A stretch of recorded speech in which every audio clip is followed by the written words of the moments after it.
So let's start this. So you'll look directly at the camera. Okay. And let's just start at the beginning where it is. How did this project kind of start? Like, what was their initial idea? So I was talking to marketing, and we realized that 343 really needs a costume here at the studio to use for Make-A-Wish visits, to use for Microsoft events, to use for 343 specific events. And we had most of our old costumes were either in disrepair or they were on mannequins in our Halo Museum. So we realized we really needed to make something new. And we reached out to Phil Schinner at, I don't know how to say his company. Is it Ivakura? My name is Phil Schinner, and I'm the owner of Ivakura Armor, and I'm from Whidbey Island, Washington. We are based about 35 miles north of Seattle. It's a 20-minute ferry, and on the island, once you get there, you go back about 30 or 40 years in time. But it's a slower pace of life there.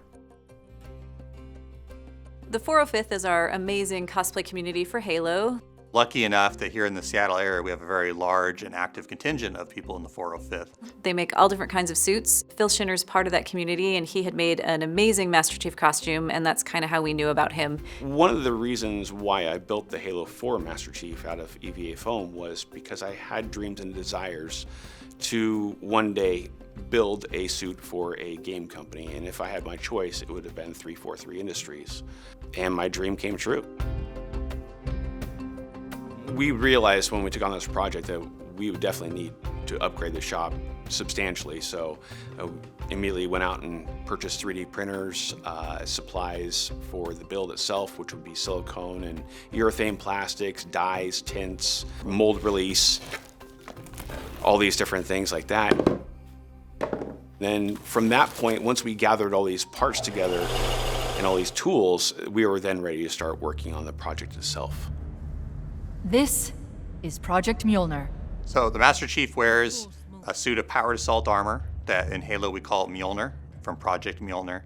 So Mjolnir is the overall project name for all of the powered assault armor suits. It's the equivalent of a walking tank. We've made a distinction between some of the older and newer suits, whereas the Chief and the other Spartan 2s have kind of an M1 Abrams tank style of armor. It's much more bulky, it's much more resilient to direct damage. And then you have the suits that you see worn by the Spartan 4s, such as Locke, we've often compared to an F-22 fighter. The Chief's armor and all the other Mjolnir armors consist of multiple parts. On the inner part, they have what we call a tech suit. A tech suit we decided was going to be made out of dragon skin rubber to get as close to the in-game screenshots and video footage that they have. Dragon skin came up as an option, and it was really important to us because it was not latex. It would hold up better. It wouldn't be an allergen or something that we could bring into hospitals if we ever wanted to go visit fans there. Also, something that would be really robust and hold up much better than foam or latex. During the mold process for the tech suit, it's really easy for air bubbles and stuff to get in there, and that can really mess up your molds and how they work and how they look. And so there's a really cool way to combat that, and it's called a vacuum chamber. And so what it does is it sucks out all the atmosphere out of a certain area, and it makes the air that would be in the bubbles, and it makes them ginormous to the point where they all float up to the top of the batch and get sucked out through the vacuum. And that's how we get rid of air bubbles. So the tech suit, which is the undersuit that's worn underneath the Mjolnir armor, is in and of itself is a very complicated piece of technology in the fiction, and that it is an exoskeleton. It has what we call a gel layer, which is our kind of all-purpose protective material inside the suit that can absorb shocks and impacts and also provide ballistic protection. It also has power packs, and it's light enough to be worn by Spartan when they're not actually having a fusion reactor strapped to their back. Have you calculated the hours you think that the suit is going to be in total?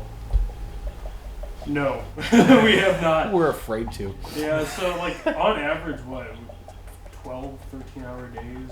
This last 2 weeks, it's been 15-hour days. Yeah. Yeah.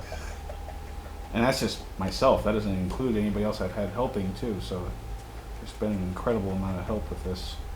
My part really came into play with the hard armor, what was on the outside of the tech suit. So in Halo 5, the tech suit has various arming points around the suit to which titanium A plates are attached. And these plates can have other systems built into those plates as well, and other sensors. And that also includes the fusion generator, which is on their back. And then they also have shield generators and then shield waveguides that allow them to have protection against alien weapon fire.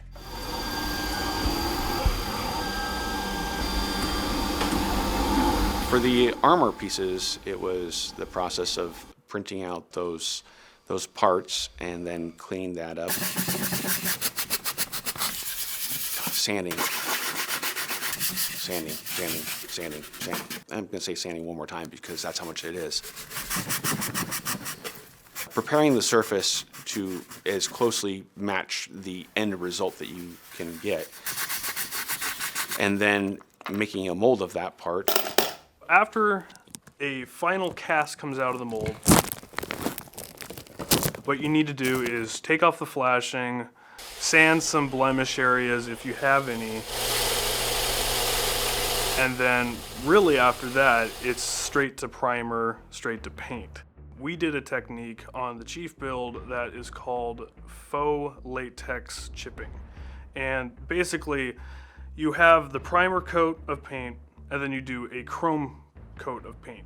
It was painstaking, but it was also really cool because, you know, at the very end you take a step back and you're seeing real paint chips when most people just take some silver paint or silver Sharpie and just color the edges. So it gives a really cool 3D effect. So the Mjolnir helmet is probably the most expensive and advanced component of the entire ensemble because the helmet contains the visor sensor array, has a communications uplink built into it, air filtration, it has built-in lighting systems for dark environments, it has a high capacity computer that can load, in some cases, a smart AI. The helmet consists basically of the visor, which we had outsourced. What I did with the fans is there's two fans in here. We have one at the very top up here, which vents the fresh air from back here, the slit we've made, and that blows down the front of the visor here. And then we have the other fan right here, which will push fresh air in front where the person's breathing, but that is ducted all the way through here, and that will use these vents right here.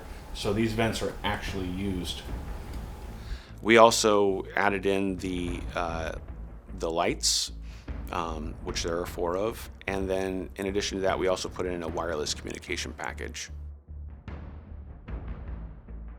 There's not been a single day since the start of this build that I've not worked on the suit. At least some, couple hours. That's 7.5 months, so a lot of time.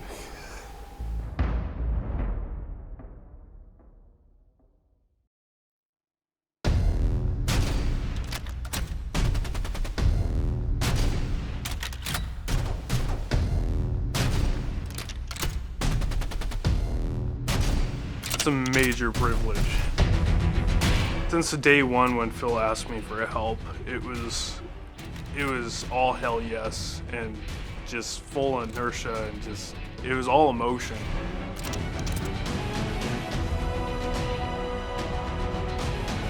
The first time we got through all the fittings and I actually saw Chief at a Microsoft store for a Make-A-Wish event, it was just amazing.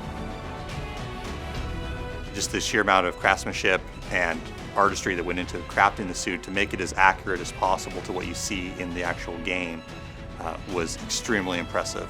This suit, we've never made anything like it. Not a lot of other people have made anything like it. Like seeing how good it looked in person and seeing all the detail that Phil had captured was just really amazing.